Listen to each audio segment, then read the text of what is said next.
Bonjour à tous et bienvenue pour cette première masterclass qui va pas être une masterclass sous forme de cours. Hein. C'est plutôt une rencontre informelle avec un scénariste qui a commencé donc, dans le cinéma indépendant et qui tout d'un coup a eu sa carrière qui a switché d'un coup. Il a été nommé en 2014 en fait par Variety, le scénariste parmi les 10 scénaristes le plus recommandés, le plus à voir et à suivre. Et 2 mois plus tard, effectivement, un des films qu'il a réalisé a été distribué par Universal Pictures. Et effectivement, après, tout est allé très très vite. Non, le Variety, c'est 2014 en fait. Les 10 scénaristes, les 10 meilleurs scénaristes à suivre. Voilà. Donc, on reçoit cet après-midi Chris Sparling, qui va vous parler effectivement du film qu'il a écrit avec Gus Van Sant, mais surtout aussi de l'ensemble de sa carrière. Voilà.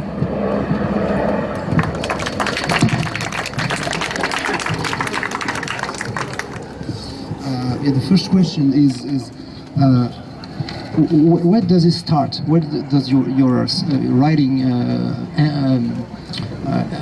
envy to writing? Where does it start? The idea. Well, thank you everyone. By the way, merci.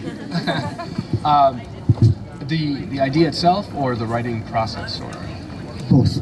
Okay.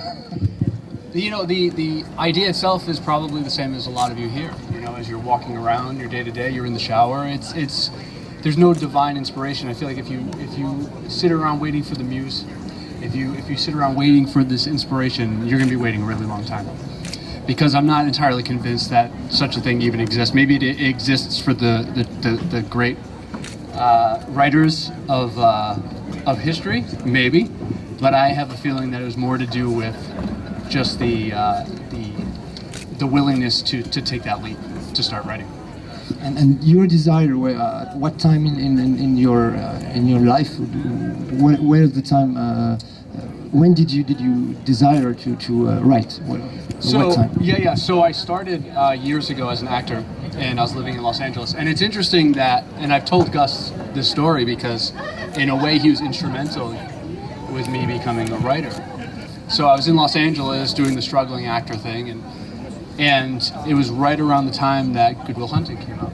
And as a lot of you probably know, that was Matt Damon and Ben Affleck wrote that. So it was really inspiring to a lot of young actors at that time to say, well, maybe that's something that I could potentially do, where you say, well, maybe I can write something and that could be a conduit to me getting some acting work. And over time, it just shifted, my interest just shifted more and more towards the writing and less with the acting itself. And how did you start as a writer? I mean, this is a desire, sure. But how did you start as writers? Writing with who, how? It was a fairly long process for me. I probably went about it the wrong way. My background, I did not go to film school, so I don't have any actual educational background in learning how to write screenplays or make movies. My background is actually in criminal justice. So in the course of taking criminal justice classes and everything else, I found myself drifting to the library all the time. And I mean, naturally, like everyone, just a rich and deep appreciation for cinema. I just found myself visiting the library, finding screenplays, starting to read them, and really starting to get an understanding that people write these movies. You know, it just seems, to us right now, it seems like an obvious statement to make. But at the time, I really didn't fully grasp that a screenwriter is essentially the inception of everything that you ultimately see on the screen. So that's what really started it for me. And then, I guess as it did with acting, my interest started to divert and deviate further and further from criminal justice and more towards film. So that's how it happened. And how long was it very? I've got the impression that there is a before period, sure, and the after period. Yeah. How long was it before? Did you write a lot? Was it very difficult?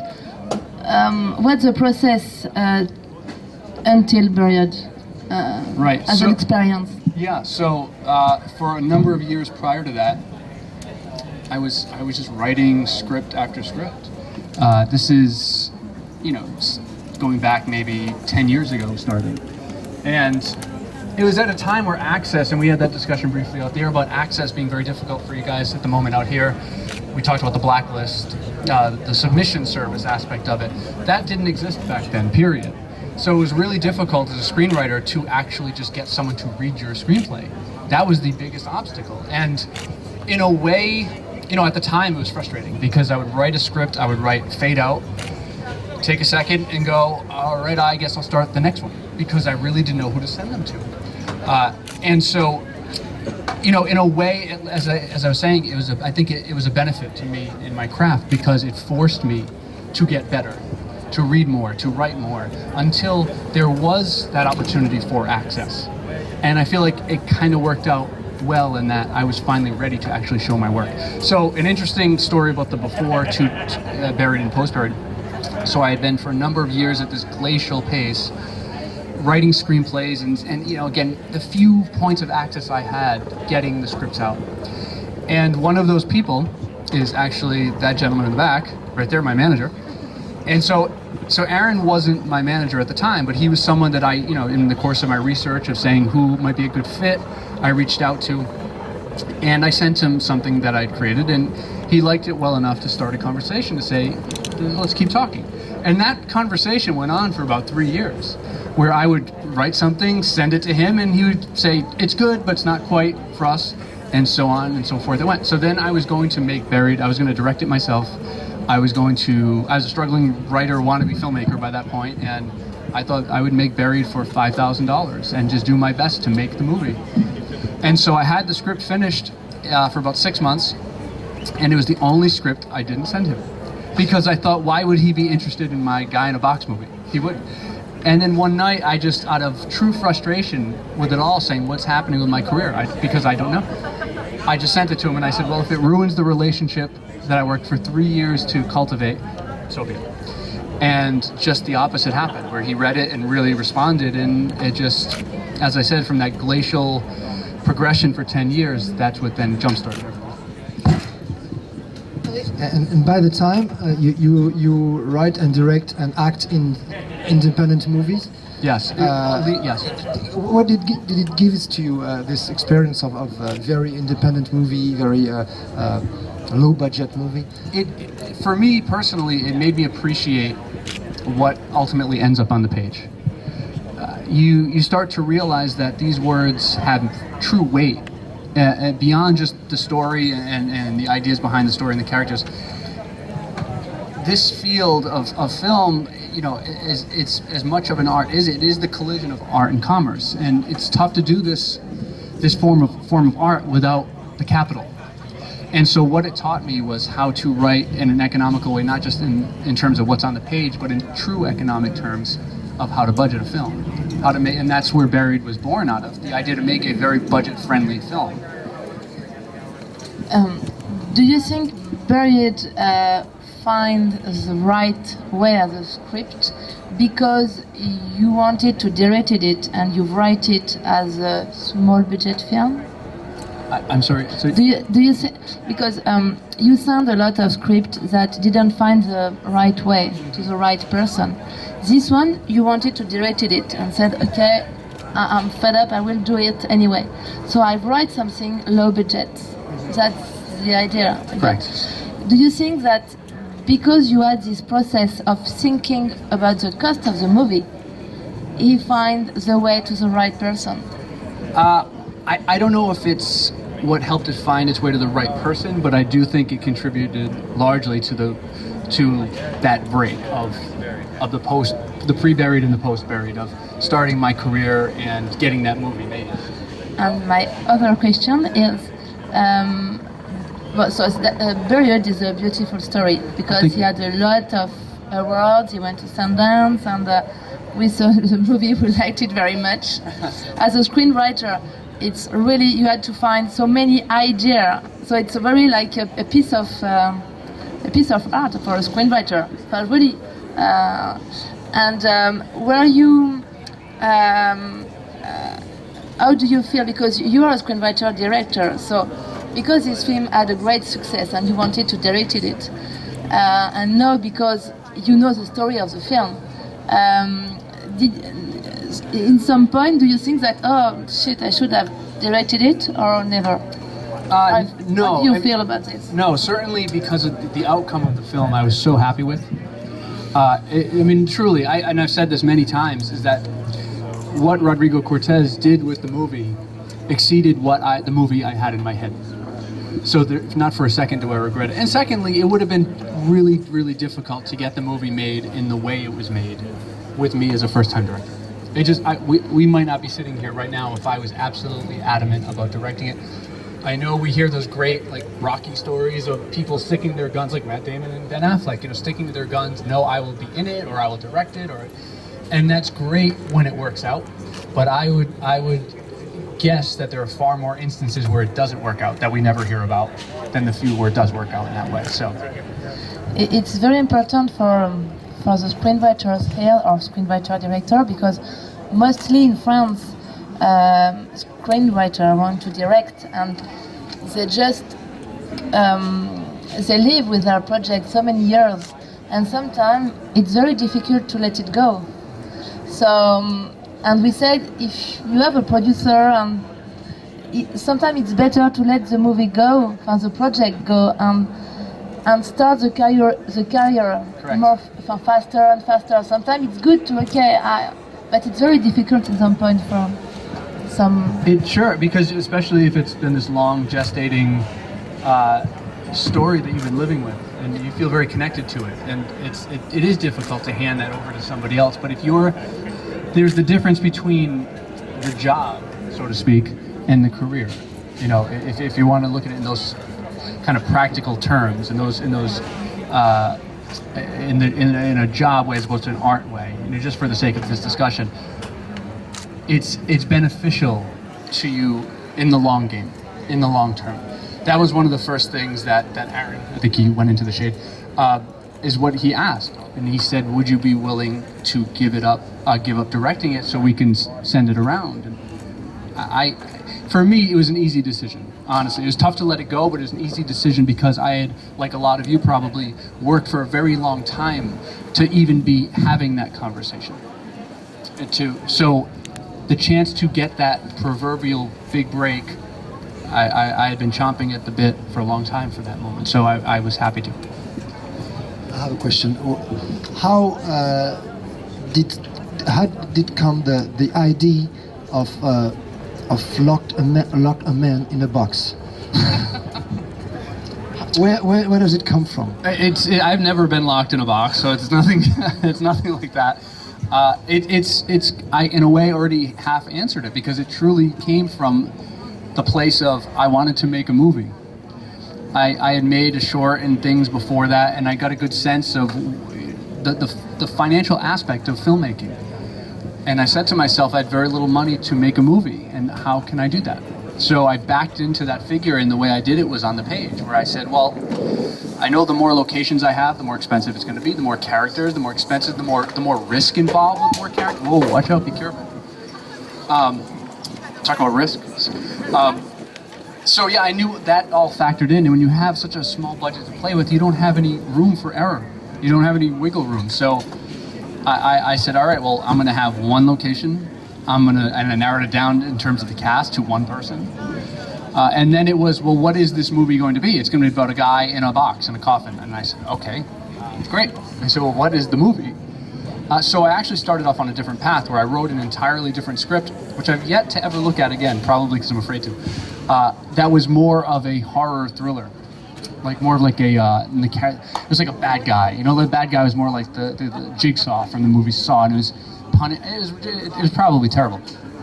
But I got to the end, and I said, well, I actually did it. I wrote a script with a guy in a box the whole movie, and he's not just talking to himself. There's stuff going on, but it wasn't enough. It was good, but I said I need something that's a little better, at least a little better than good. So I scrapped the whole thing, and I started researching the situation in Iraq and Afghanistan at the time, and you had these civilian contractors being taken hostage quite frequently and held for ransom. And naturally, when they were being held, they weren't kept in very nice places. They were very small rooms or what have you. And so I married that piece of truth with my piece of fiction and said that's the story. So I rewrote it that way.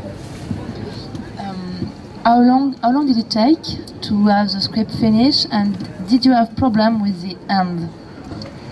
It didn't take long. I mean, because it was so contained and everything else, I think I wrote the script in about 2.5 or 3 weeks. The end was not a problem for me.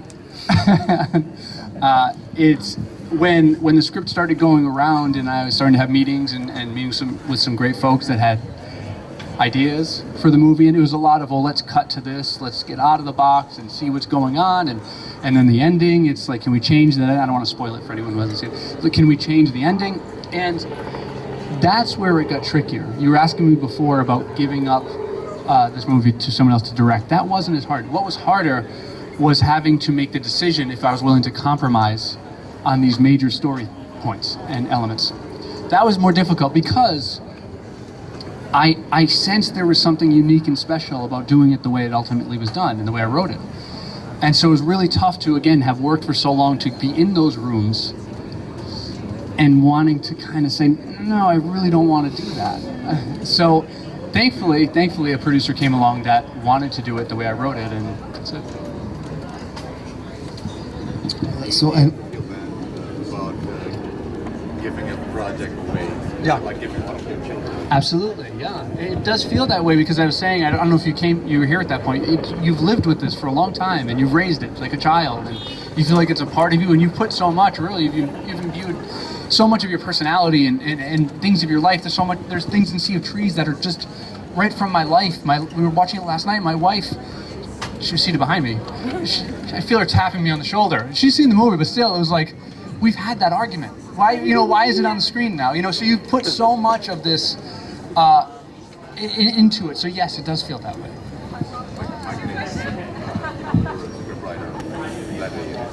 He likened his life in Hollywood to being a reform center, because he gave so much in terms of he committed like you said, emotional prostitution or intellectual prostitution. Yeah.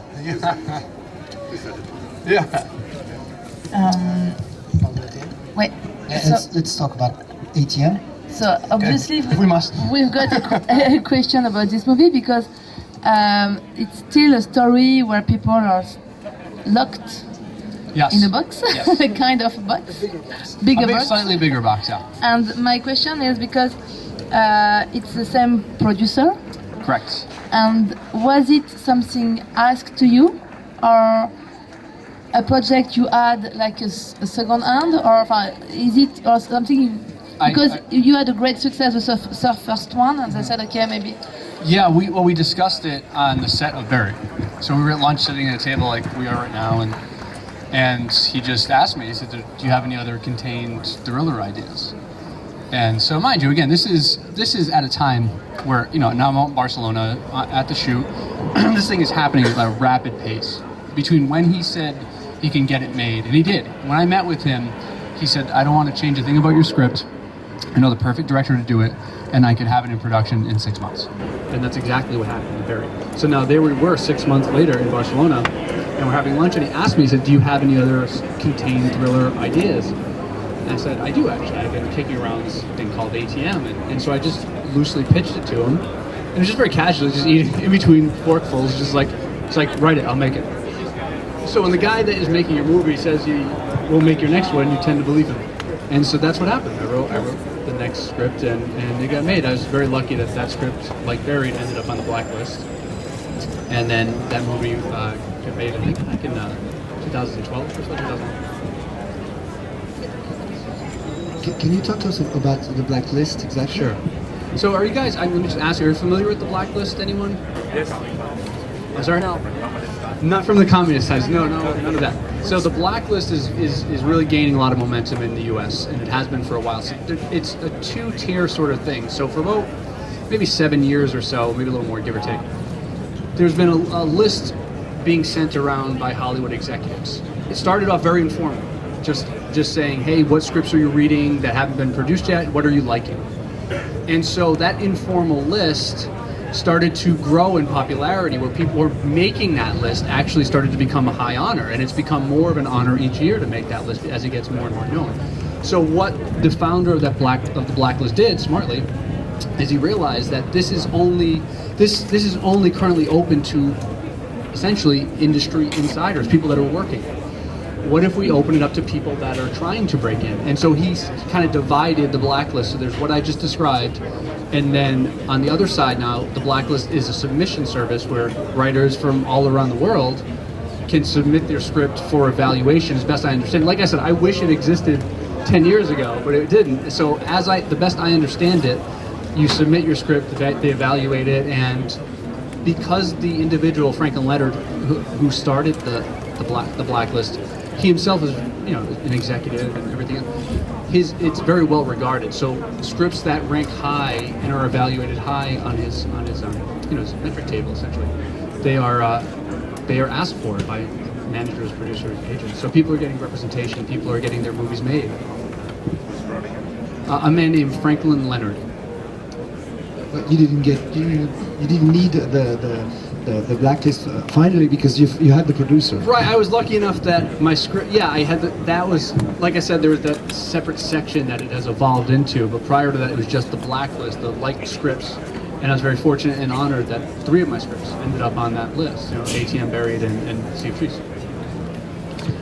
This one also on that list? Yes, it was. It's important for us to understand this because it's a bit like what we are doing about European script that we received, is to push, because we are on the same kind of project about independent film, independent screenplay developed. We are baby blacklist. Baby blacklist, that's good. Besides protecting your work with copyright, how else do you protect yourself when you're creating? That's it. Really, as far as the list of, I wouldn't even say concerns. The concerns that writers face truly are more to do with the material itself. Is that your concern should be making it the best project and piece of work it possibly can. Does material get stolen? Once and rarely, yes, I guess. But you can copyright it. I think registering with the Writers Guild gives you some protection. Copyright gives you more. But that's it. I mean, that's really all you need to worry about. I think there's a lot of attention paid to that needlessly. I think the focus should be more on the writing itself. I'm sorry? You mean for the blacklist, or I don't know. I mean, I would say I've told you about the submission side. Just about everything I know about it, but I don't know what I don't know what their process is like beyond it. Have you ever co-written anything?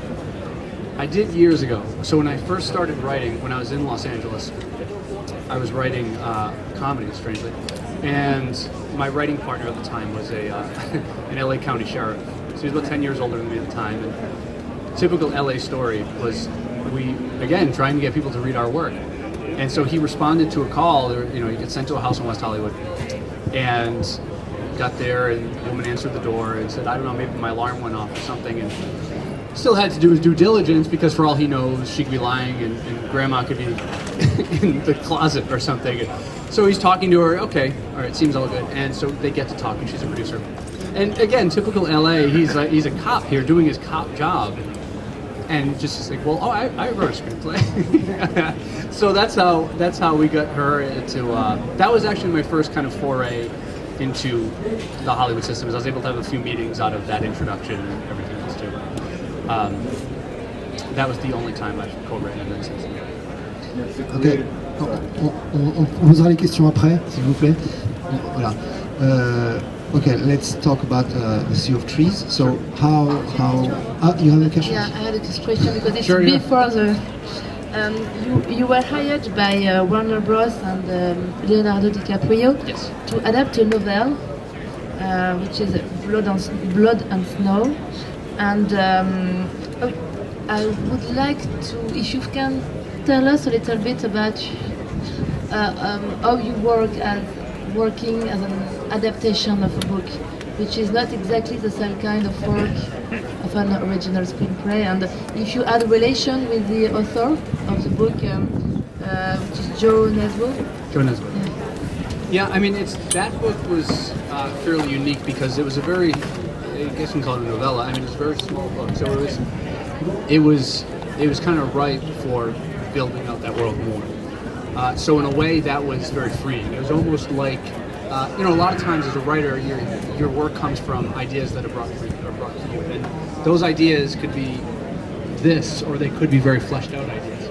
So that getting that book felt along the lines of that sort of thing, as opposed to saying, here's a book, we're looking for an adaptation of this book, and it's a book that's, so like I would imagine if someone that did Harry Potter, that must have been an incredible experience to have to take such a compendium, really, in a way, this extensive literary material, and have to make it a movie.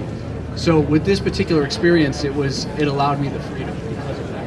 Now that said, I'm working on a different project for Lionsgate that I'm rewriting. So in a way, and that is based on a book. So it's going from it being a novel to someone else writing a screenplay based on that novel to now me rewriting that person's screenplay. Have you done that before? Not that many steps. I've rewritten work for people, but I don't think it's ever been based on a book from the inception. How does it feel to be running with somebody else? I don't mind it. I mean, the reality is, as a screenwriter, the majority of your work, and even say your income, frankly, is going to come from assignment work, and so you learn early on, and it kind of goes full circle to what you were asking me earlier, is that you learn that that's all part and parcel of the business itself, where you will be brought on to rewrite other people's work, and at certain times, other people will be brought on to rewrite you, and you have to let that go too in its own way. Did you were at some point in touch with the author, or I didn't answer that. Was it left aside? No, I never spoke to Joe Nesbo. No, and I would imagine that had I had particular questions or about certain things, I would have been put in touch with him. But no, I haven't, not to date anyway. How did Gus Van Sant come into, with the Sea of Trees that were on the blacklist? Yeah, so the script, Gil Netter, the producer on the film, he and I got together on the script for a while, and we were looking at who we would hope to cast, who we would hope to get as the director, and we both loved the idea of Gus. And we thought he had the right sensibilities, perfect director for this. So when he signed on to do it, it was really that, is about finding the person that we thought was the best person for this. Was it an old story you had in mind, or was it something you wrote recently? No, so the Sea of Trees was an idea that I had. It's interesting because we were talking before about writing contained thrillers, which I started off doing. I mean, Blood on Snow is a wide open action thriller, but Blood on Snow came as a result of writing Sea of Trees, strangely. Even though the movie is now just starting to come out and premiering here, the script has been around for a while. People have been reading it for a while, and it was done. I wrote it for a very specific reason, just like I wrote Buried for a very specific reason, and in a very specific way. With those contained thrillers, I, no pun intended, after a while got put in a box, where I was the guy that wrote the small contained thrillers. And so now when these bigger opportunities would come around and I'd hear about these writing assignments, I would talk to my representatives about it, and because I have good representatives too on top of it, I was able to go up for some of those jobs. But just being totally honest, there were a lot of them that I was not being considered for because the marketplace didn't know me in that way. They knew me as this guy that wrote these small movies. And so it's incumbent upon you, frankly, to always be reinventing yourself and reinvesting in yourself. And I said, well, I need to change that. I need to make myself known as someone that can handle that sort of material. So I remember talking to my representative saying, this is an idea I have. I learned about this very interesting and mysterious place in Japan called the Sea of Trees. And I think, my first inclination, because there's suicides that occurred there and everything, I said, well, that seems like people go there to commit suicide. So that seems like a great place for a horror movie. And I said, but no, I want to try to do something different and broaden, what I'm known for. So I said, I'm going to write a drama that takes place there. And that was truly the genesis of it. I said, well, what could be a story, a drama that takes place in this very unusual place? And and that was truly the reason behind why I wrote it. And thankfully it worked out the way it did, because I didn't write it for anyone. It was truly on spec. It was speculative. So you write a story for a location, in fact. I did, yeah, I did. And a new script I'm just finishing now is I followed a similar path where I started with a location I've always been so intrigued with. One, I've never been to the Sea of Trees. I only learned about it online. But another place I have been to and I've always been fascinated with is the source of another story I built around a location, and this will be one for me to direct. I'm asking this because when we started the Maison des Scénaristes, we had these two options, and obviously often we write because we had a character in mind, and sometimes you think of an actor, and that gives you ideas, but often it's also a location.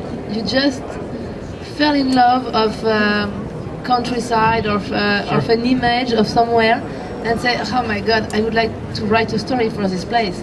And we are, from the first year, working with the location and said, okay, it's inspiring. So that's why. Yeah, I mean, I am a firm believer that regardless of the genre you're writing in, or whatever the case may be, conflict is king. Conflict is what makes a story compelling, is what drives a story forward.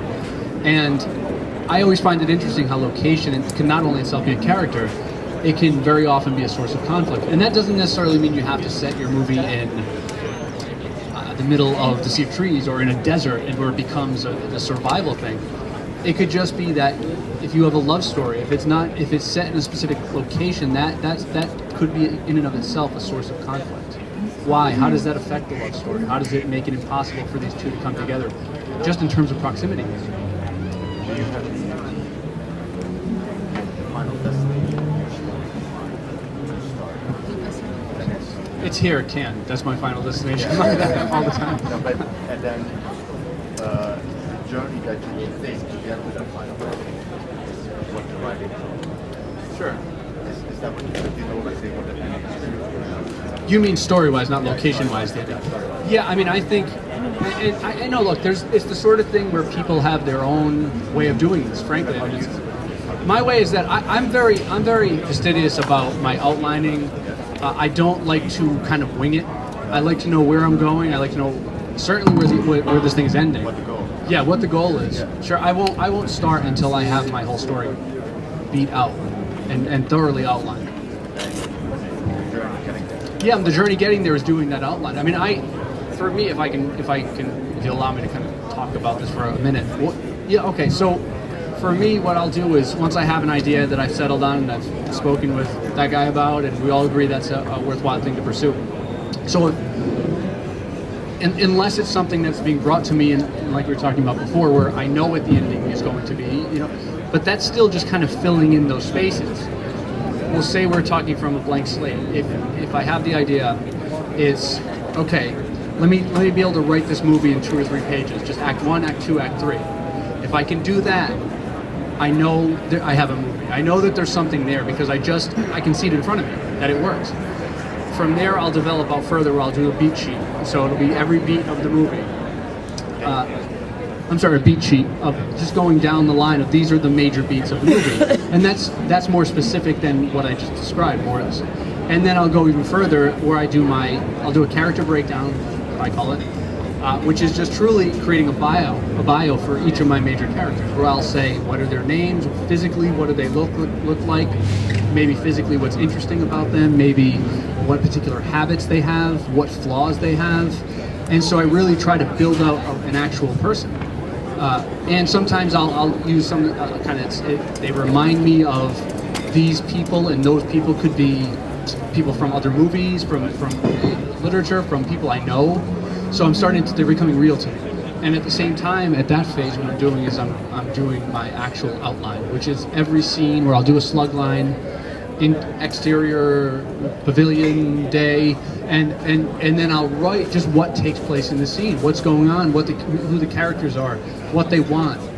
And usually those, it's about that long. And by the time that's done, that's usually about a 20-page document. And I do it usually in final drafts. So now it's almost like I wrote a 0.5 draft with that. And then it's a matter of adding the dialogue, making those the first draft of the movie. And that's, I mean, generally that's my process. It doesn't change. It's been that way forever, and it will be forever. Oh, thank you. So, how did you work with Gus Van Sant on the script?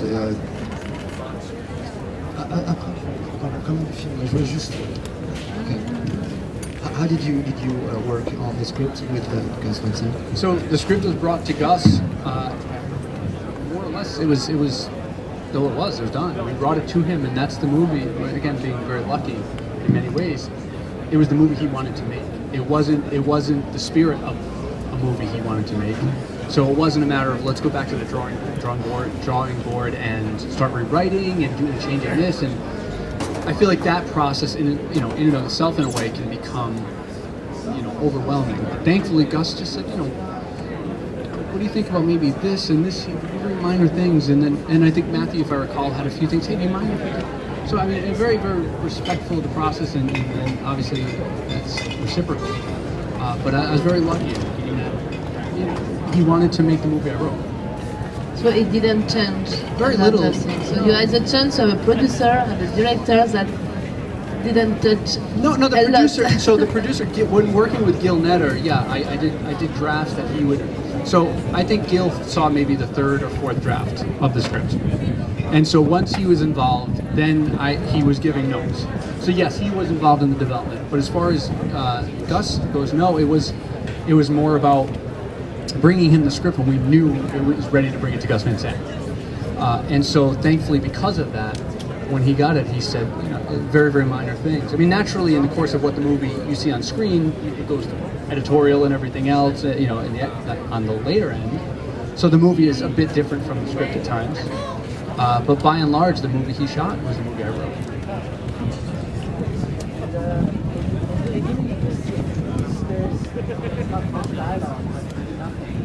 So in the script, what you have at this moment compared to what you see in the film, is it kind of similar descriptions? Yeah, it is. I mean, it's a lot of action lines. It's very little dialogue in the earlier parts of the movie. And I can tell you this, take this with a grain of salt if you'd like. I feel like, should I go? Oh, okay. I feel like with the Sea of Trees, in addition to doing it to kind of change the perception of me as a writer and everything else, I feel like I learned quite a bit in the importance of readability of the script itself. And so what I mean by that is, the people that read screenplays, be them assistants, agents, studio executives, studio presidents, it's just a constant flow of scripts, and everybody's a human being, and you can only take in so much and enjoy or read so much. So I guess what I mean by that is because people are reading so much material, even if it's great material, story-wise and everything else, if it doesn't read well on the page, it just becomes a bit of a laborious process. And so what I tried to do with Sea of Trees, and kind of said, well, it worked out, I'll keep trying that, is to make my writing the action stuff, not so much the dialogue. The dialogue will be what it, is the way it can be. Is to make it a little more literary, to make it a little flowery without being self-indulgent, to not overwrite, so that you still want your writing to be very, we want a lot of white space on the page. That's still your goal. But if you can find a way to say something that is relatively banal, normally it'd be like he walks across the room. That's boring to read. If you can find a way to make that maybe just the slightest bit more interesting, and in the same number of words generally as he walks across the room, it's worth doing it. What I like a lot at the beginning is for a long time you don't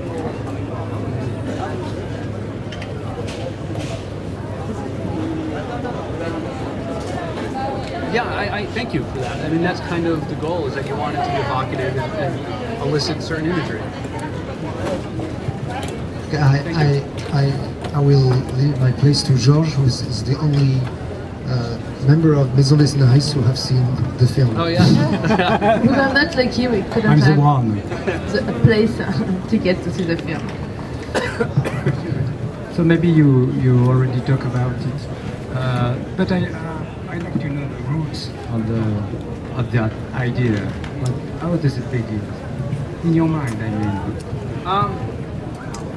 I did mention this to some degree before. So I learned it was twofold, as I explained. I was trying to do something different creatively with what I had been writing, and I wanted to branch out. And so that's where the idea of saying I want to write a drama started from. And then secondly, I learned about the place, and it was a very unique, mysterious place. And the subject of the beginning from that location, that place. I'm sorry. What else about the location? What is about it? Yeah, is the location a character? Yes, Can you absolutely. tell this? It is in the movie, but it is in a way by itself in real life. I mean, for those of you, I don't know if anyone's not familiar with the Sea of Trees, Aokigahara, it is second to the Golden Gate Bridge in San Francisco, California. It has the highest number of suicides that occur there each year. So basically every once the season turns and it's spring and it's warm again, the park rangers will go through Aokigahara and collect the bodies because people have gone to die there. And it's also, there's a lot of mysticism built into the forest where people claim compasses don't work, as you saw, cell phones don't work. There's a variety of stories you hear. I don't know how much of them are apocryphal or just, for the sake of... It's a good place to die. It's a good place to die, and that's what it's also known as. It's also known as the perfect place to die. But you were fascinated by that? Yes, I mean, to me, what truly fascinated me was this. When you're talking about suicide, it's such...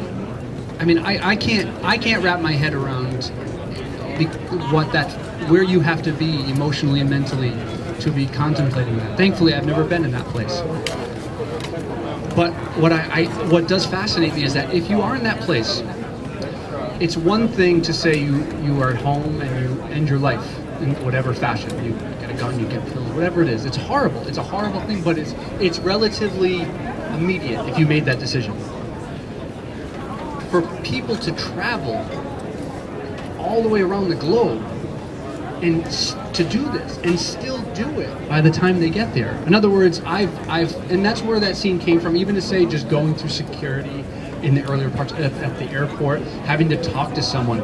You're interfacing and interacting with people all along this entire journey, but yet you're already dead. You've already done it. This doesn't faze you. It's not like you, and that's what the idea was with the Sea of Trees, where he comes across someone that finally awakens him, that finally allows him to see beyond the fog. And in the film, he obeyed to his wife, who is dead now, and he obeyed to go on a place, Yes. a good place to die. Correct. C'est en fait, il obéit à une demande de sa femme qui est décédée, qui lui a demandé d'aller dans une place, un endroit de rêve pour mourir. C'est ce qui justifie qu'il aille si loin pour mourir dans le film.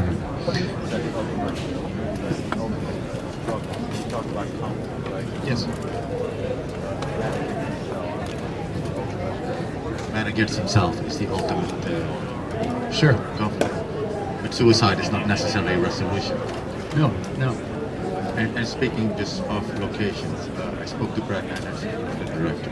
He did a movie about a horror film set in these psychiatric wards. So he went around all these psychiatric wards. I told him this. Initially he didn't believe it. You talk about location and the effect that it has with you. Did you know that most of the psychiatric wards or buildings in the United States were designed to cure people? That's the kind of effect that it's supposed to have. Right. But ultimately, you're saying that was the goal at the outset of those places. Yeah, the architectural design. Oh, I see. Okay. Interesting. I didn't know. I had no idea. Oh, interesting. What about the struggle? The struggle is, that's where, as I said before, the conflict aspect of your story is so important. And as far as I'm concerned, the more layers of conflict you can have, the better. So if you have the man versus himself, you have the physical struggle of being in this incredibly difficult physical environment where they have to survive. So it's a survival story. There's the conflict between him and his wife. They don't have a perfect marriage. And that was something else I wanted to explore with the movie. I feel like all too often in movies, thankfully not independent films most times, but more of your more commercial fare anyway. You kind of get either one end of the spectrum or the other, where you have people that have this absolutely perfect marriage, or you have these people that have this absolutely terrible marriage. How about something real, which is in between, right? Where it's like two people, especially people that have been married for a long time, these characters, this is a lived-in marriage. They're not newlyweds. So, that's life, where your partner over time becomes your friend too, and it's a way it becomes, you can still love someone endlessly, but not like them very much. That's possible. And I feel like that's kind of where these two were nearing in their relationship, where just every little thing would set them off and they would argue. And it's not that they hate each other at all. They were still in love, but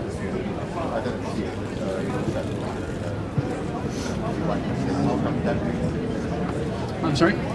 Your wife say about certain arguments. Yeah.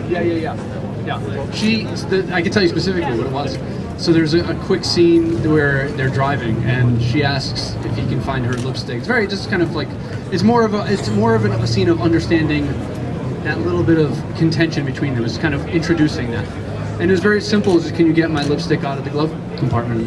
And he can't find it, and then she leans over and she gets it. He's like, I couldn't find it, I couldn't see it, and she's like, the same thing happened when I asked you last week to get the baking powder out of the pantry. I've had that argument, because my wife tells me, she's like, you look, you can't, maybe it's a guy thing, I don't know, but I can't find it. It's right in front of my face, but I can't find it. So anyway, those sort of moments to me are real. I mean, I remember when the script first went around, people would remark to me, and I appreciate it. They said, I read your script, I really, really loved it. In particular, the scenes with the husband and wife, I'm like, they said the same thing. I have those arguments with my wife. It felt so real. If you look at the diary of Yeah, Explorer, yeah. all the packing up, all raising He said that small Insignificant things. Sure. and that will give a light of that, even though they were all insignificant. Yes, absolutely. The heart out. Sure. Okay, I want to know, how did you approach the Japanese side of the story? It was difficult. I don't want to give away too much, but because of the nature of where the story goes in the third act, I'll just kind of be that vague. It was. I'm trying to be delicate here to people that haven't seen the movie. It's. This was, we talked before about slight changes that occurred. That was actually another slight change that occurred. So once Ken Watanabe was on board to play the role of Takumi, I was able to get an actual true cultural perspective from a Japanese person on sort of things related to the things that are discussed. And that did impact in a certain way some of the things that Takumi's character said. Whereas the phrasing of that isn't necessarily the way we would say it, or even more specific to the story where he talks about it being demoted as work to document reader. It was something I just wasn't familiar with. I mean, I did the research I could from my home state of Rhode Island, but I didn't travel to Japan. I didn't have the means to. I mean, I was writing this on spec. No one hired me to write this movie, so I had to do it based on the information available to me. And as a Westerner, I did the best I could. I mean, I hope I did a good job. And what comes the magic side of the script, the flower? It's coming from Japan, or I'm sorry? It's coming from Japan. The mysticism side, Yeah. the magic side, yeah. Yeah. It's that was stuff I was able to glean from things I read. Where what is the history of this forest in terms of what the Japanese belief surrounding it might be? What is, to the Japanese in particular, it is it's a dark place to the Japanese. Even though some people consider it to be the perfect place to die, in some way, I guess for that reason. I'm not quite sure why. But the forest itself, they think is, some people believe is haunted, because they believe it's haunted by the spirits of the people that have died there. And it's at the foot of Fujiyama. It's Yes, at the foothills of Mount Fuji. Yeah. Did you think when you were writing? Did you think to alternate montage. The storytelling device of Flash forward. cutting. Yeah. So in the movie, it flashes back. So we see half the movie essentially with Matthew's character and Ken's character in the forest, and we see what led up to that moment in flashbacks, in a way, back home in the U.S. with Matthew and Naomi. So yeah, I mean, I wanted to tell the story of these. I set out to tell the story initially of these two characters in the forest. But it's not to say, like Buried, it's not to say I couldn't have done a whole movie like that. I just felt that it would have been interesting to do it in a certain way where we got a sense of what led them to that point as well. Because otherwise, I felt like it would have been a 100% strict survival movie. It would have become more of a genre thing. Because I would have had to raise the conflict in other ways. I would, kind of, in a way, kind of modulating, and saying, well, I would have to really dial up the physical conflict if the whole movie took place with them in the forest. So it would have, I feel like it would have turned more into like the gray. Where I would have, who knows, I would have had animals, who knows.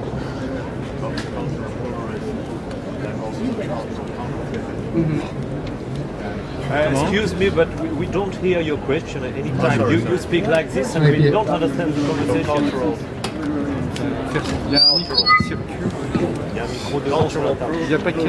Can't you get a microphone? Take a microphone, there is a microphone on the table. Or speak later, perhaps, I don't know. That's being short, I'll answer your question. No, it's okay. So, I was influenced, I mean, for me, more of my literary influence, believe it or not, comes from cinema. I mean, I'm more versed in cinema than I am in, say, what books I've read. I don't profess or pretend to be such a well-read individual, and my writing comes from just the day-to-day life. I mean, I'm not some learned, scholarly individual. I appreciate the works of Kerouac quite a bit. I appreciate the works of a lot of different authors, but there's no one that's really been a guiding light for me as an author. I'm not that writer. I'm not that. I think I said it before. I'm sure there are writers out there that truly they find inspiration from the muse and everything else. I'm more of a working class, blue collar guy that turned into a writer. Sure. Correct. Same thing, we don't hear the question, we understand nothing, excuse me. Said he was going to... And can you keep your mic close Absolutely, to your mouth, yes. because it's hard Okay. Thank you very much. You're just saying that you wrote it on Okay, spec, and for and the you other understand people, that that's a work that you're doing with hopes of selling it. But, Yes. but you were approached with this project, and so it wasn't. So you already had some people behind you. It was completely something that you had discovered and researched. The former, yes. It was so. If you didn't hear the question back there, it was: did anyone approach me about this, bring this to my attention, or did I just start from scratch, essentially, from whole cloth? And it's that I just it was all about the idea of finding this place for myself. I found it, liked the idea. And that's what was a bit risky about it, because this was occurring at a time where in my career now there was momentum. I was getting work for hire jobs, and so I remember approaching my agent about it, and I said, hey, this is a movie I want to write about a guy, these two gentlemen in this forest, and it's known for people committing suicide, and they want to do that, and he's kind of like, all right, well, what's he's kind of like, you sure about that? Because we're recognizing it's not the most commercial movie to try to make. So it was a risky thing to set out to do, but sometimes, like a lot of you folks, I'm sure there's just a story you feel like you have to tell. And this thing struck me in such a way to say, yeah, this is something I have to, and that's to my agent's credit. He said, look, I don't see the commercial potential for this, but if you are passionate about this, you need to go do it. You need to get it. You need to write it and get it out of your system, truly, and not in a negative way. Get it out of your system. You need to see this thing become something on the page, at least. And so that was kind of the genesis of it. It was coming at a time where I probably should have been focusing more on write for hire jobs, and I just decided to just kind of put that briefly on hold and write this on spec. So it's as much as your interest in this subject itself as this was your breakout. This was your breakout piece where you were saying you wanted to get out of the genre of working in small format. Yeah. So it was a combination of those things. Yeah, absolutely. Again, I needed to break out of that box again. I needed to break out of being part of this niche because while I was so grateful and honored and all those things to have gotten to that point, I felt like after a while, it became the point at which my career was probably going to stay, you know, and I felt the need to kind of jumpstart it. And I mentioned with Blood on Snow, I don't know if you were here, how Blood on Snow and other projects came as a direct result of that, of the Sea of Trees screenplay, because mind you, people have been reading the screenplay for a while now before it became a movie, came here. And so what it did for me is it showed that I was capable of handling, as a writer, a broader landscape. So it did what I needed it to do for me professionally. Yeah, listen, sorry, one thing about the blacklist. Sure. You're a Hollywood insider. Well, thank you. I mean, that's what it sounds like. And for Parisians and people from Europe, we're not Hollywood insiders generally. So now you mentioned the blacklist as a way for us to break in, but you obviously had quite a bit of help, it sounded like, at the beginning with your manager, and then you mentioned others that support you and are moving your work along. Do you think the blacklist is really the equivalent to actually getting an agent, having an agent?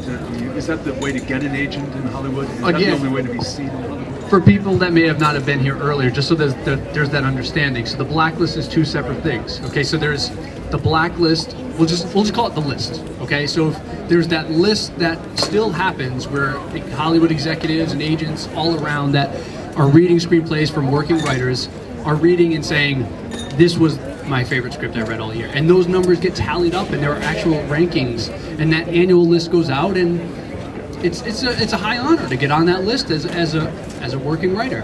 And so, as I said, I've been lucky to get on that list with the scripts I've written, but I was never privy or had access to what the blacklist has also become. It's become a business too, in a way, where it said, let's open this up to non-professional writers, just in terms of not being paid writers, and let's give them an opportunity too. Let's see what they're writing, and let's have people that really know what makes a good script, give them feedback, and yes, that feedback helps you become a better writer. And secondly, what it'll do is that they list it on their website, and that website is highly trafficked by people in the industry that are looking for the next great unknown writer. And so I'm sure you guys are familiar with things like the Nicholl Fellowship and everything else, and Nicholl is great. Those are all very valid things.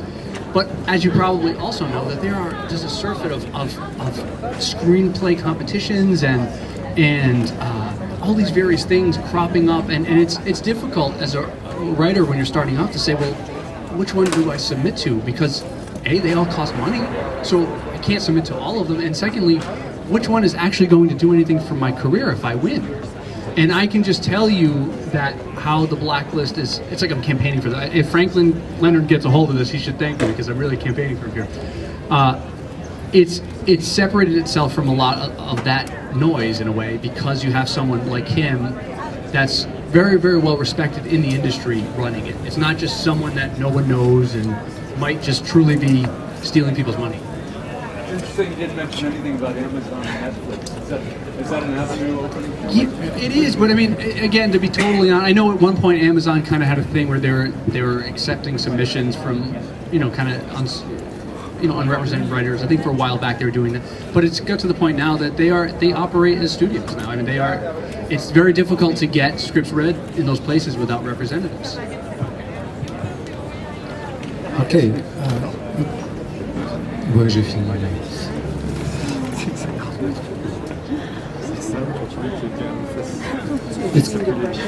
Okay, it's fine. Yeah. Est-ce que qui a vu le film dans la salle? Who saw the film? Il y a des questions à poser par rapport à ça. And we have questions.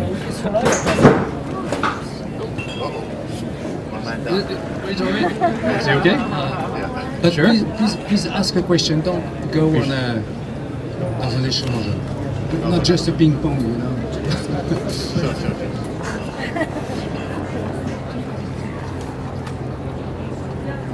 Speak close to the mic, please.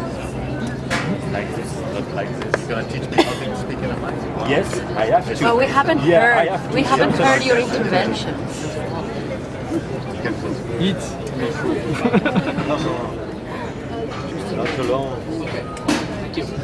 Okay. Sorry. Hi, Chris. I'm Mr. Sparling. That's great, Chris. Okay. Just to play, so the blacklist was actually play on the old Commons Day's Blacklist, right? It's just a play on that. It is in a, it is in a way. It's a play on that, and also because Franklin is an African American man, so he decided to kind of play with that too. To rub it in. Yeah. So my earlier question, which the person in the back couldn't hear, is cultural pluralism can lead to cultural conflict. You must have seen that in your play that the different, for instance, in Japanese culture, the worst thing is shame. Yes. It's the worst thing. Right. And suicide is a way to erase that shame from the family's name. Sure. Yes. And it was just totally different from Western. Absolutely. Approach. And that was an interaction between the two. It was. That was part of, why Takumi was there. Is that he was ashamed because he had lost his. He had been demoted, and Matthew's character can't wrap his head around that. Why would you want to end your life because you have a demotion? Especially if you have your wife and kids at home, but in the eyes of Takumi, it's so shameful that he is shaming his family by that, and by going to the forest, he is in a way absolving them of his shame. And I didn't see the film, but that's what I thought. Yes. Of course. Yes.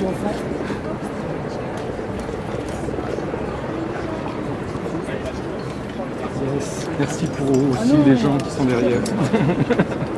Hello. I saw the film. I like it. Oh, so. Thank you very much. And the question is the difference between editing and the script. This is a short sum up. You start the film with magic and realistic point of view. Then it's come realistic. The Japanese man is feel as he really exists. And after, at the end, after the rescue of Matthew, the film is coming back to magic. And I want to know if there is was a cut in the script for the translation, the go between realistic way and magic. Is it clear for you? Or? Yeah. Oh, to say like what? Again, I'm trying not to give away too much here. So in terms of, we talked about I'll be very careful with my words. So we talked about the mysticism and the magic of that place and what have you. So, God, I'm really trying to do this delicately. Yeah, I mean, it's, to me, are you asking, do I definitively know? Have I personally, as the writer, made a definitive decision on the magic, whether or not it's magic or no, is that kind of what you're? No, I'm sorry. I apologize. No, please. It's not so simple. Also, I like the balance between realistic and magic, but I think there's more precisely point in the film where it's realistic. Yeah. And then magic, and at the end, yes. The film is coming back to the magic period. Okay. Correct. Yes. But getting off the hospital to coming back to the forest. Yes. And I want to know if there is. I'm sorry, j'y peux rien. If there is a difference between the film and your script. No. Okay. I'm sorry. It was my fault completely. No. It was this. All of that was written. It's as I said, Gus shot the movie. I wrote. I mean, in the editing process, certain things change where lines were cut or things like that, small in nature. I think there was one where he shifted one scene to occur before the other, but for the most part, the movie that you saw was the movie I wrote. So that part where yes, that's all in the script. Thank you. Could you say that Takumi, the Japanese character, is a part of Arthur? Is coming from his mind to save himself, something like that. Yeah. That's getting into spoiler territory, I think. I would answer it. I'll tell you after. But for the sake of everyone that hasn't seen the film, I should probably not.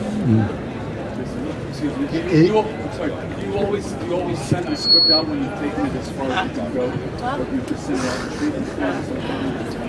Again, we didn't hear the question. The question, I'll tell him, is do I wait until the script is completely finished to send it out, or do I sometimes send out treatments or things of that nature? Usually it's waiting for a full script. I'm trying to think if there's been much of a time. If it's a producer that I've worked with many times and it's a very casual relationship, then maybe if I have an idea and want to, I don't feel like pitching it. If I want to just send them a page or two, then I would do that. But as far as a more standard way of doing it would be, yes, once me and my representatives truly feel that it's ready, then we'll show it to people. The script. How many reps do you have? I have my manager, I have essentially 2 agents, and then I have a television agent, and then I have an attorney. Do you want to work more for television? I do. So very much so, because I don't know if it's the case here in France, but it's certainly the case in the U.S. where some of the best material is being put out on TV, which it's really where independent film seems to be kind of migrating towards, because you're able to tell the difficult stories that you're not able to tell more in this tentpole environment. Yeah, exactly, and you're able to tell a longer, more involved and nuanced story. It doesn't have to be kind of in and out. You can really get into characterization and so on and so forth. So yes, it's very much a world that I'm into actively and everything else. Is that where you want to direct from? No, I did direct a film. I should have mentioned that. I did direct a film that SND released here last year. It was a small movie, and again, it goes back to, and I don't mean to sound like maybe in a way I am trying to say, maybe impart this one point in particular that, but I don't want to sound like I'm preaching, but it's so important to be constantly reinvesting in yourself. And for me, directing is part of what I wanted to be doing for a while now. And so in full disclosure, so for a while now, I was very, very lucky to have some movies made, buried in ATM, and then Sea of Trees was coming together, so on and so forth. And along the way, not with Sea of Trees necessarily, or even ATM, but other things I'd written that I was like, this might be one I want to direct. And, thankfully my reps were very much on board with that, so they were like, yeah, we're going to get behind you on that, and maybe even say a producer or two were totally on board with that idea, or at least enough on board with that idea. But as essentially a first-time director in their eyes, when the project became more and more real in a way, maybe financing came into play, or maybe we started talking about casting, that's where it always got difficult, because it's a gamble. It's a gamble to work with a first-time director. If you're a financier, do you want to roll those dice? In some cases, no. And so I said, all right, well, look, in order for me to direct a movie, I have to direct a movie. Just like, that's just the way it has to be. It was a catch-22, but the way to get around it was to kind of take the same approach, the same methodology I did with Buried, where I said, all right, let me just stop for a second. From a business perspective, how do I make a very, relatively speaking, in movie terms, inexpensive movie, and do it in a way that someone will finance? How do I make it an offer someone can't refuse? And so, what's that? Well, in a way, and it didn't include leaving a horse head in anyone's bed. It was about, all right, that means I have to work most likely in a particular genre that universally performs. So it ended up being a horror thriller, which is something that for me was in my wheelhouse anyway, so that's okay. And it had to be something that could be done for a price. So I created basically a pseudo documentary, and so that format allowed me to do half the movie essentially as standard talking head documentaries, which is far more inexpensive to shoot.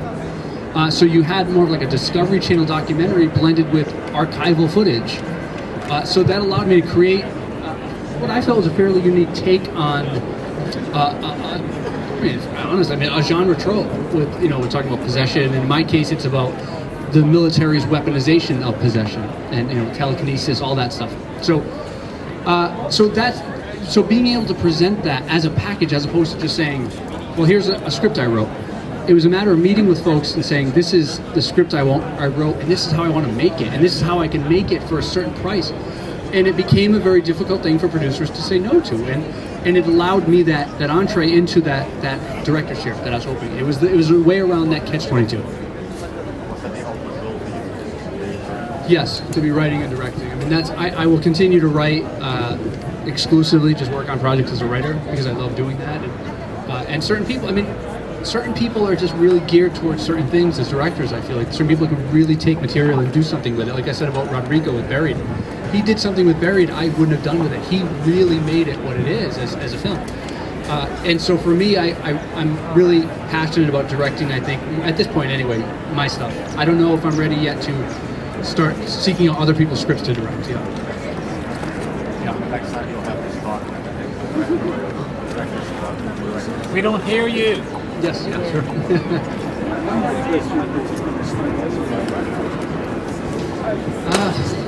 I don't know. C'est force particulière comme I talked before, you asked me who are my literary influences, and again, I have a few that I think are just incredibly talented and gifted writers, but I told you for me it was about just being a working class, blue collar writer and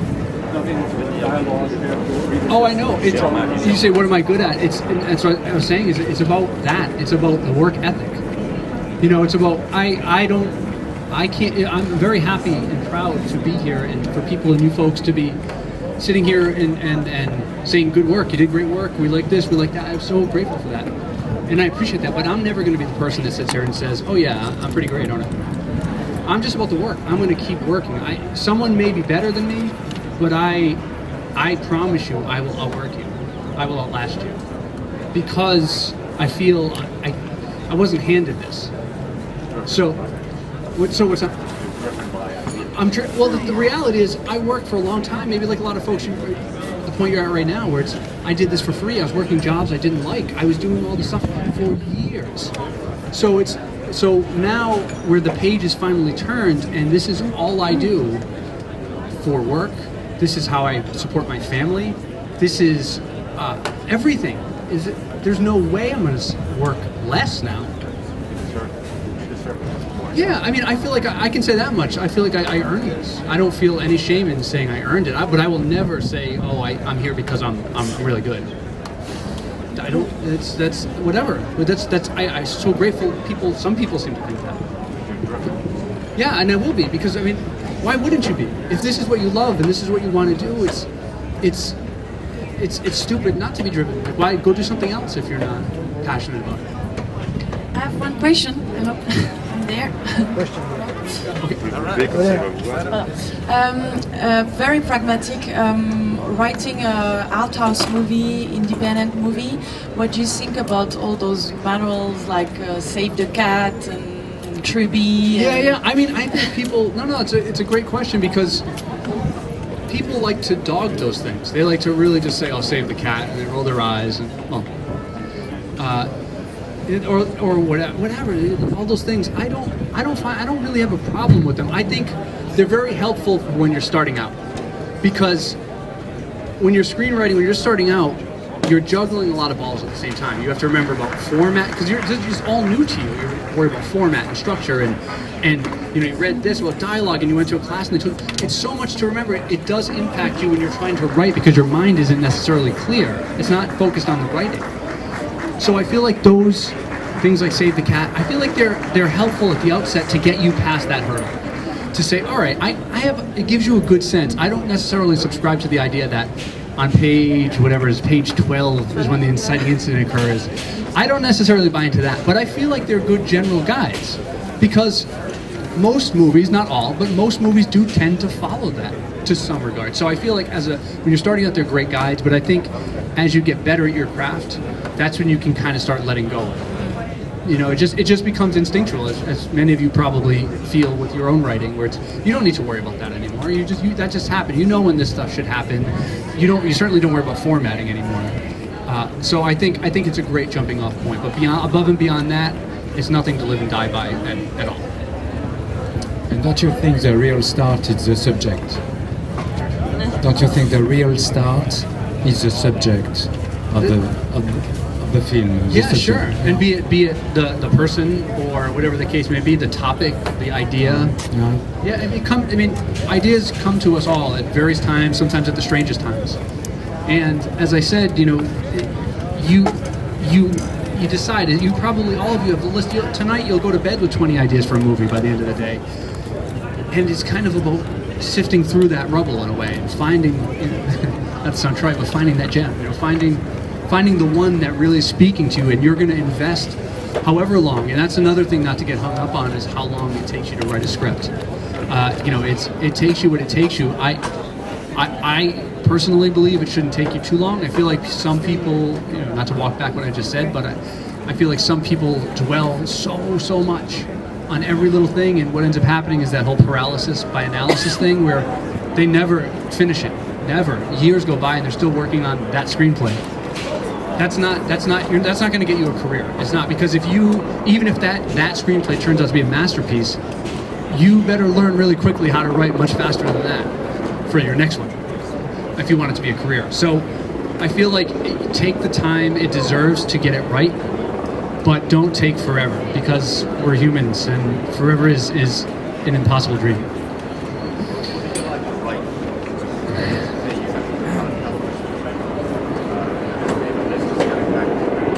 Yeah, sure. To David Lynch type stuff or just television? I don't know about David Lynch type stuff. I feel like David Lynch has the David Lynch market cornered. Yeah, I suppose I could. Yeah, I mean, I don't want to put limitations. I don't put limitations on what I do. I think there's stuff I think I do maybe better than other stuff I may attempt to do. I told you before, years ago I started off writing comedy, and maybe the fact that didn't work out for me is kind of the sign that maybe that's not my thing. It's not my jam, so to speak. Yeah, but at the same time, I would explore it again. I think as a writer, and it doesn't become a mutually exclusive thing where you say I only write this and I can't write that. Who do I like to write for? Well, myself mostly. I mean, I do. I mean, I like, if I truly had my druthers, it would be that I was constantly writing project for myself, and as I said, now going forward to write and direct. Television? Yeah, I mean, I've been lucky enough with this. I've been able to develop my own shows, as opposed to just being a writer for hire on a staff. Question here. Yeah. At the beginning of the film, the protagonist is have a point of view only rational. He don't have faith about a spiritual thing, and at the end he gained that. Correct. But in the film, we have no really visual action or something on the protagonist that show this changement. Mm-hmm. Is it a decision of you, of Gus Van Sant? Well, I think anytime. I mean, when we're talking about specific visuals on the screen, how a scene is shot, I mean, that's a decision that the director is going to make. I mean, I'm not going to get in his way or try to tell him. Certainly not someone like Gus Van Sant. Am I going to try to tell him how to do? I think he should do his job. I don't know. I really don't know how to answer. I think that'd be an answer for Gus to say, or a question for Gus to say, how did you, as a filmmaker, convey that spiritual awakening in a way? But you don't write a specific sequence in your script that show that, or? It's a really good question. You know why? Because it shows you how certain things as a writer, and this if you felt that was not properly executed on screen, okay, fair point. If you feel that way, that's fine. What I can say is that some lessons that I've learned, and I'm sure other screenwriters learned, is that it's easy to put something on a page. That's very easy for me to write, in that case, which is almost an unfilmable, where I didn't write it. I hopefully wrote it slightly more eloquently than he has a spiritual awakening, or he wakes up from it. But it's easy to write something like that, and where I learned that, really, really. Definitively was with the movie ATM, which someone asked about before, where a lot of people had a lot of problems with ATM. They killed it. They killed ATM because they found it implausible that these people would be going through the struggle and everything else. So what I'm getting at is when I wrote ATM, I just simply wrote that these people pulled up in their car outside of an ATM vestibule. It was picture like a little booth, right, in the middle of a parking plaza, empty plaza. So it's very easy for me as a writer to say they park the car and they get out of the car and now they're trapped and there's this bad guy trying to get them. and they can't get to their car, so on and so forth. But when you put that into practice now, you can't put, if this is the vestibule, the booth, the ATM vestibule, you can't just have the car pull up casually and park in front of it, which is the most natural place to park the car. Why? Because now they can easily get to the car. It kind of kills the tension. The struggle, right, the conflict. So there are the filmmakers now saying, well, how do we get around that? And they park the car here. In the 6 degree below Fahrenheit weather, they park the car there. And everyone said, well, why the hell did you park the car that far away and make yourself walk all the way across the thing? And I take a lot of blame for that, because at the time, like I said, it was very easy to write, they parked the car. I mentioned earlier about you start to understand the weight of your words, that they mean something. I always go back to the example of, it's very easy for me to write something like they fight. It takes me a half a second to write they fight. But they fight is a very elaborate thing when it's executed. That could be a week, 2 weeks, a month of shooting. If it's the Avengers, you know. So if I did answer your question, that's, I guess, the best way I can kind of give you an example of that moment on the page, of maybe why it didn't necessarily translate for you. I don't know. Chris, how do you decide what is going to be the final price, economical price of your script? Because sometimes it takes years to you to write an idea, other time it takes less. What advices can you give to one person who finally found a producer to set the final price? The final price of the script. See, that's, I mean, in the States we have the WGA, the Writers Guild of America, which is, once you're in the guild, once you're a member of the union, you're given the protection by them as far as even to say minimums of what you can be paid for certain things. So there are, for example, there are minimums you can be paid to say, I don't even know, but there probably is a minimum you can be paid for a spec script that you are now selling. Actually, I'm not sure. I know there are minimums for what you can be paid for assignment work. So if you get hired to rewrite something, there's a minimum, so on and so forth. So I don't know if you have that sort of kind of an analog to the Writers Guild out here, any kind of protective agency. So you guys are probably, are you guys kind of the closest thing? Yeah, okay. So no, there is no minimum. It's tough to say. I don't know. I don't know what the going rate is for a screenplay in France. I don't know. I wish I had that answer, but I don't even, honestly, I don't even know what that answer would be concretely in the U.S., where it's just, if it's... Luc Besson paid himself $800,000. Well, good for him. If I was going to pay myself, I would pay myself well too. The reason why I'm not able to answer is because on a non-Writers Guild project, it really gets tricky, and it gets dangerous for the writer too, because you really don't have any leverage. You want your movie to get made.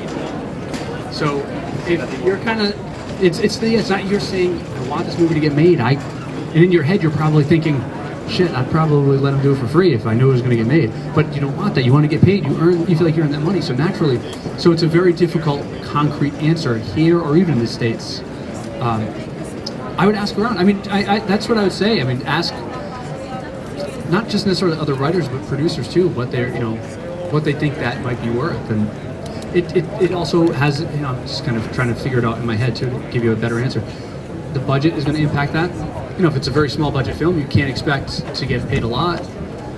You might have to make that concession and say, well, I know I'm not going to get paid a lot because the whole movie isn't going to cost a lot. How can I expect to get paid a lot? Versus the movie has a real budget, where that's a point of contention. It should be for you, where you say, it's a very big budget movie. The script is worth something. How important is it for you to live in Hollywood? I don't live in Hollywood. So, I mean, I lived in Hollywood. I lived in Los Angeles, as I said, as an actor for a couple of years, and then I moved back. I don't even live in New York City. I live, if you guys know where Boston is, I live in the next state, Boston, Massachusetts. I live in Rhode Island, which is the smallest state in the United States. So in this day and age, I sound like an old man. In this day and age, with technology being the way it is, it doesn't matter as much. I feel like if you're willing to, at times, get on a plane, go out, take me. When I go into LA, it's just madness. I'll go in for a week or 2 weeks, whatever it is, and it's just wall-to-wall meetings, okay?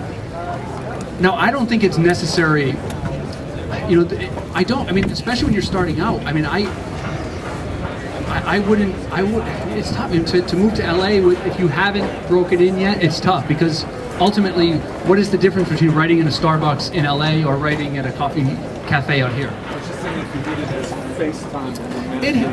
Well, once you have representatives, it becomes a little bit of a different discussion. But even then, you have, I mean, I talk to my manager every day, by email, by phone, I talk to him. I talk to my agent usually like once a week or so. And even to say with producers and pitching and studios, is it ideal to pitch over the phone? No. I've done it. I've done it with Skype, Google Hangout by now, and it's not ideal. But it is what it is. It's not necessarily like, well, it's a deal breaker. And then if it's something where I want to be in person, I'll jump on a plane. It's easier for me being in the States to get there, obviously, but it's worth it. Again, you're reinvesting in yourself, so it's worth it. I have a question for you. Yes. You talked about having financial restrictions for Barry. Yes. And how it allowed you to actually be more creative. Sure. Just because you had to look elsewhere for access for creative tension, etc. Yeah. With minimal means.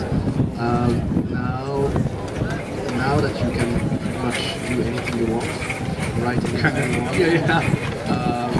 You're still able to take a step back and create those restrictions for yourself to allow yourself the creativity to create those, to force myself into those creative spaces in a way. Exactly.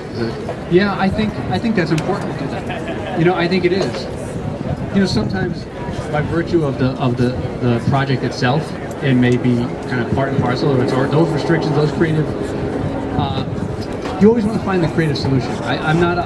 Maybe it's because I came up through the indie system, and you see when like on bigger projects, you see kind of the answer seems to be, we'll just spend more money, and that's almost never the right answer. The answer is find the creative solution, find the creative workaround. But the reality is, no matter how big the budget is, how much time you have, who's involved, it seems like there's never enough time, there's never enough money, there's never enough anything. So you inevitably and invariably will always find yourself pushed into that kind of painted into the corner again, and you have to find your way out again. So yeah, do you sometimes want to create, you don't want to get comfortable maybe? So yeah, but I think even if there's not much comfort to be had, regardless of the project. You said about like, I can kind of do whatever I want. No, not really. I don't know if there's anyone. There's probably this many people that can, I mean it. I mean, like truly, like this many people that can just do whatever they want. Everyone, it's a struggle for everybody. It is. Hi, Chris. Thanks for sharing first. I was wondering, still on this wooden coffin, the snake was an original idea from you, or it's an additional request from someone? I've gotten that question a lot over the years. So, yeah, no, that's a good question. The snake was half my idea, and I'll explain how that's possible. I didn't come up with the idea of half a snake. The idea was, I had the idea of Ryan's character waking up, and we have established the fact that there's a small hole on the side of the coffin, right? Because gravity being what it is, sand can't come in on the side, so there's that small crack in the box. So that was established, and so now the idea was, as I said before, conflict. How could I add conflict to bring something in with him? So the snake comes in. Where Rodrigo and I, this is the only place, and truthfully, the only place we differed, is that the idea I had was that he woke up and the snake was down by his feet. So it was in there with him, but Rodrigo was, he's like, no, it should be up his pant leg. And so we kind of, not butted heads, we just I said, yeah, but is there a joke someone's going to say he has a snake in his pants? And, like, and he's like, no, it won't. And so, I mean, I think he did a great job with how he handled something that could have been perceived as, in a way, like a joke, like, oh, a snake in his pants. So yeah, that was half my idea. So if you didn't like it, I'll own half of the problem. Okay. Another question? I have I'm here again. I have another practical question. For the last film and even before, how do you work? How do you write? Do you like lock yourself somewhere and just work during 3 weeks, or do you work a bit every day? Yeah. I mean, in a way, it's always different and always the same. The film I mentioned, the Atticus Institute, that was released by SND here, the one I directed. I try to get myself in a headspace. So if it's something like that, where you have kind of this scary, in a weird way, the way I start is with what I'm listening to on my headphones. So I tend to always listen to music without words because I don't want to be distracted by the lyrics. And so it's more about getting into, we have Pandora, I don't know if you guys have Pandora or Spotify, something like here, where I'll just go to like spooky symphonies, and that's what I'll be listening to. So that kind of gets me in that headspace. Or if it's a thriller, you get what I'm going for. So, but generally I try now, this might be an interesting thing to take away. It could be because it's helped me. The past year or so, I learned about, I used to wake up and the first thing I would do is maybe check my email and read, see the paper or what's online, and I felt like it activated my brain before I'd start writing. But in a way, I heard someone give a talk, and they were actually saying the opposite. They were saying, no, a lot of times what it does is it clouds your mind. It becomes input. And it, in a way, inhibits your output, because now you're thinking about the story you read that really has nothing to do with what you plan on writing. You're thinking about the 5 emails that you need to respond to. So from that talk, they said take 2 hours. At least set 2 hours. Promise yourself you will not check any email, you will not read anything, you will not do anything that is input for the first 2 hours that you're awake when you sit down. And it really has helped. It's helped a lot to sit. I just sit down at the computer and I just go. And so I'm not distracted. So that's helped a lot. Yeah, first thing in the morning usually is when I start writing. So now secondly, I told you, I live in Rhode Island. I live a very just kind of day-to-day average existence, normal life. When I go to LA, it's kind of, then it becomes like the fun, like Hollywood life. But so for me, I have a family, I have a wife, I have a daughter, and so sometimes I work from home, sometimes I'll go to Starbucks because I need to get a kind of clear headspace there. And it helped for me to be around people, strangely.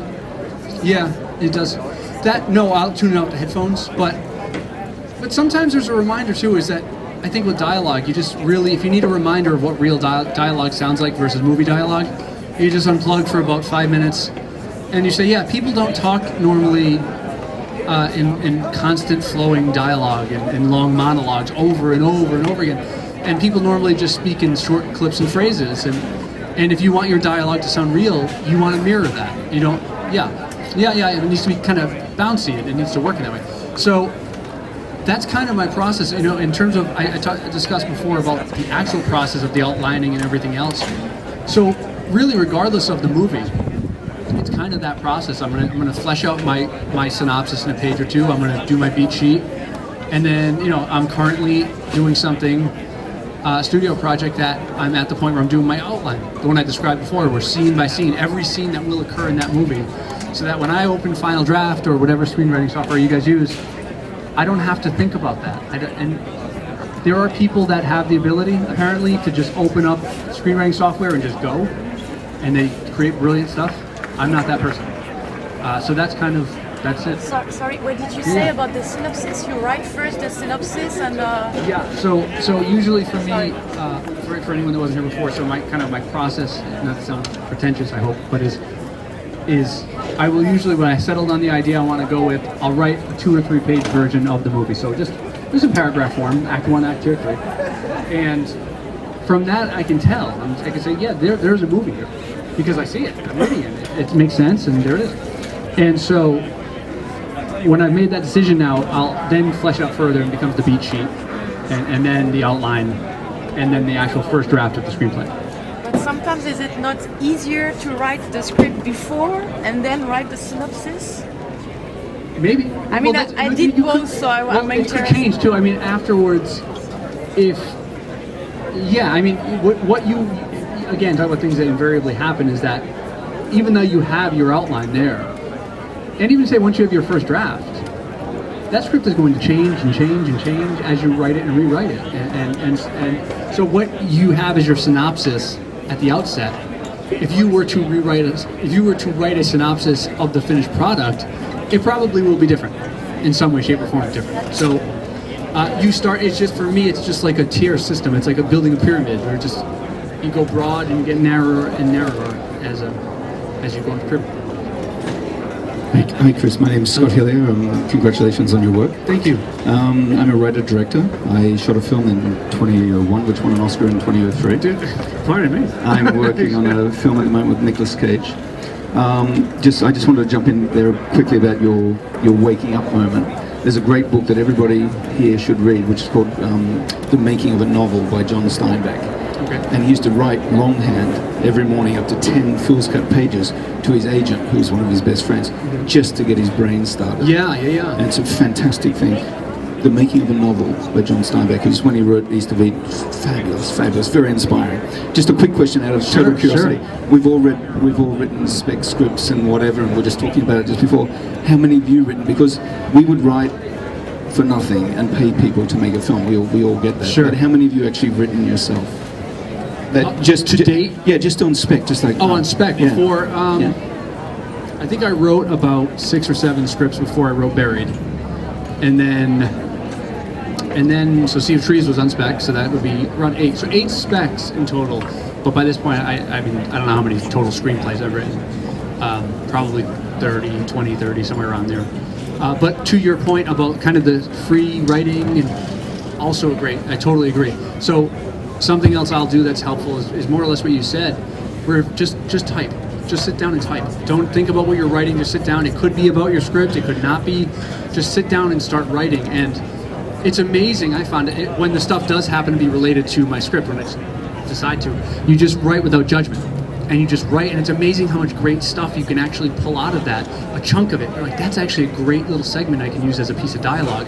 Where it was just kind of a primer, it was like a warm-up, you were stretching. But it actually, because you were freeing yourself, right? To not worry about being judged or anything like that. Yeah. And so, it's cathartic, but a way more, it's like I think a lot of times what happens is people are afraid of writing shit. And the judgment that will come of that, and that doesn't go away. I mean, I think you kind of let go with it a little more the more you do that, but ultimately you know someone is going to read this and pass some sort of judgment on it. So what happens, I think, is people, especially when you're starting out, is you want to make it sure you feel like it's perfect, every word, and as you're writing it, which is, I feel, a mistake, because you could sit there all day trying to find the perfect words.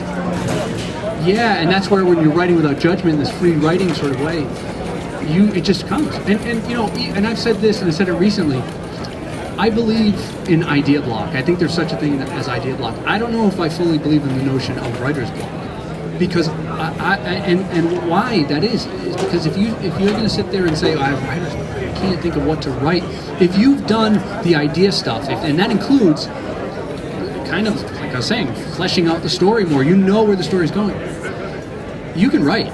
You can write, because you could go write an email to a friend, you can go write a note to your mom without any, because you know you're not being judged for those, right? Your mom's not, at least I don't know your mom, but I don't think she's going to judge you on, yeah. So it's that judgment that really creates writer's block, and if you can shed that, you can to a certain extent shed writer's block. Bless you. There was something else I was going to say, and I can't remember what it was, but it's brilliant, I swear. Fundamental difference between how women write and how men write, because I think that actually with regard to dumping out ideas and editing freeing yourself, actually more prone to maybe more prone to writing and what they're being right at the beginning. I've never been a woman, so I don't know. Difference between men and women. I don't know. I mean, maybe. You would have to ask the women here if they feel it's a different process than what I'm describing, or even just no, I don't know. I mean, I don't. It's about the material. I mean, that's the beauty of what we do as screenwriters. It's about the material. You know, when I was actors, it's constant. You're too short. You're too tall. You're too ugly. You know what I mean? Whatever it is, there's like 100 different reasons to not get it that are separate from your ability. With what we do, it's about what's on the page, and that's a great equalizer. You know, your script. You know, I'm sure yours, is properly formatted and everything. And at least in terms of what people are looking at, is right on par with every major screenwriter in Hollywood. Because that's what it is. At least at the surface level, when you look at it, there's nothing. It's like just a snap judgment about it. Where I don't like that. I don't like I said, you're too tall. I don't like that. You're wrong. It's about the material, and that gives us a great deal of power. Because of that, we can compete with the big boys and the big girls because our scripts are made out of paper too. And so I did remember the other thing I was going to say. Just another maybe tip about kind of in the free writing sort of way. This has helped me when I've kind of found myself saying, all right, you're starting to judge again. You're starting to judge. You need to get your mind writing into it. Just allow. It's almost like like when people are learning to do things again, like maybe if they've lost some ability to walk, like you actually, people help them walk physically to let their mind remember how to walk again. Baby steps, yeah, but I mean, just to physically force the mobility helps the brain understand what's going on, what it should be doing. Yeah, sure. And so I feel like if you find yourself at that place of sitting there like this and your fingers aren't moving anymore, and you're like, oh God, what? I find that if I do turn on a song with lyrics, and something that's evocative in some way, it means something. It's not like it's not like One Direction. I don't know. You know what I mean? It's like something that actually has some meaning in some way. I'm probably gonna get killed by One Direction fans by the end of this evening by saying that. Anyway, just writing along with the lyrics as they go, almost like a court stenographer does. I don't know if you have them here in French, but we have like the people that type every word that the people are saying in court. And so try your best to keep up. It doesn't matter if you write something, but it gets your fingers working again. And it's interesting how that gets your mind, at least for me, working again. I was like, yeah, that's right, I'm typing, and that's how I write. So if you find yourself stuck, try it. It may work, may not, I don't know. I also have a good cure for hiccups I can tell you about later. So. I have a question there. Hello. Last question, please. I have a question about the music. Hello. Yes, I'm sorry, yes. You said you work with music, and the music is like another character in the movie. It has a big part. The music. What I'm listening to. No, I said the music in the film has a big part. Sure. It's like a new character. Yeah, sure. Yeah. So you said you work with music. So did you have a recommendation about it? Do you write with, thinking about something, or the music is just from the director, or? I was a producer on the film as well, so I was involved with conversations about things like listening to the music, seeing early cuts of the film, so on and so forth. I mean, the version of the music that we used was, there were discussions about how it fit in certain areas, and naturally, just like anything else in that editorial process, where you feel like, well, that didn't quite work, let's change the music there, let's adjust it there, so on and so forth. But ultimately, at the end of the day, that's Gus's decision, and the editor, Pietro, he was working with, that was their decisions. I was a producer on the film, I wasn't the driving force producer on this film, so I wasn't, you kind of pick your battles in a way too, as the writer. There are certain things that you really want to say, this is, I think really works, and thankfully I didn't have to do much of that in this movie. I felt the music worked, it was impossible for me to be listening to that music before it was created, so at times it was kind of mirroring the stuff I was listening to, but I wasn't curating the music I was listening to. It just was Pandora, it was deciding for me. I was just deciding on the mood. I don't know if that's an answer at all, actually, to your question. I tried. I have a question. You told you were a producer of the film. How does it come you become a producer as a writer in a film? Because I tell you, in France, never happens. Never happens. Well, I mean, it's the sort of thing where it's because it was mine from the start. Right? I think if it was a project I was brought on to as an assignment, maybe I could have gotten an executive producer credit, maybe I could have gotten a producer credit, but it would have been tougher, I think. But because it was something that I had lived with for a long time, and I was so active in terms of the discussions with the other producer to say, like, who are we going to talk to? We were partners. We were, so as opposed to saying, sometimes as the writer, it's unfortunate, it's unfortunate that a lot of times it's kind of like there's a definitive, all right, thank you, essentially like, thank you for your service. We'll take it from here.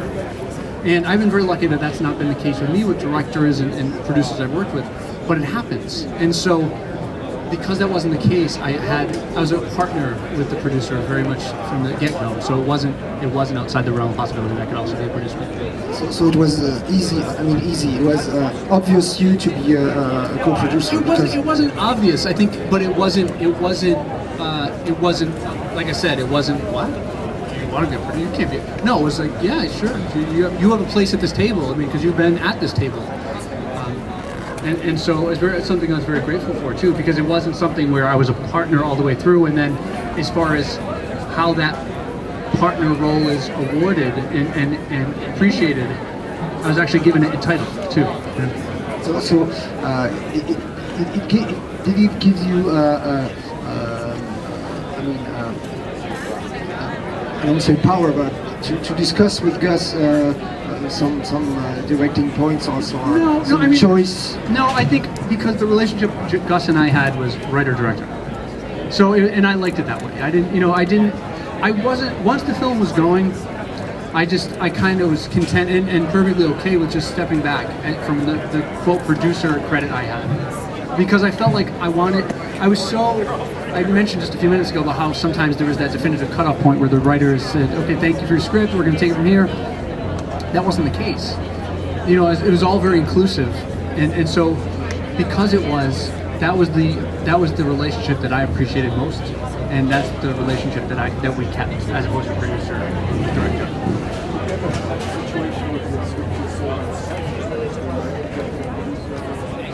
No. Well, yeah, I had a co-producer credit on that. I wrote the Atticus Institute on spec. Because again, it was reinvesting in myself. I wanted to be a director, so I had to take that. I had to put that work in. So it's a similar situation though. Being so actively involved from the inception, that co-producer credit was actually given to me by the producer. I didn't even ask for it or talk about it at any stage. It was because when you're doing something like that, it's from the ground up, and you are producing the movie because it's not as simple as just handing it off. I'm sorry, but it's 5. I think Chris needs a break. No? Yes, thank you so much, everybody. Thank you very much. Thank you. Thank you.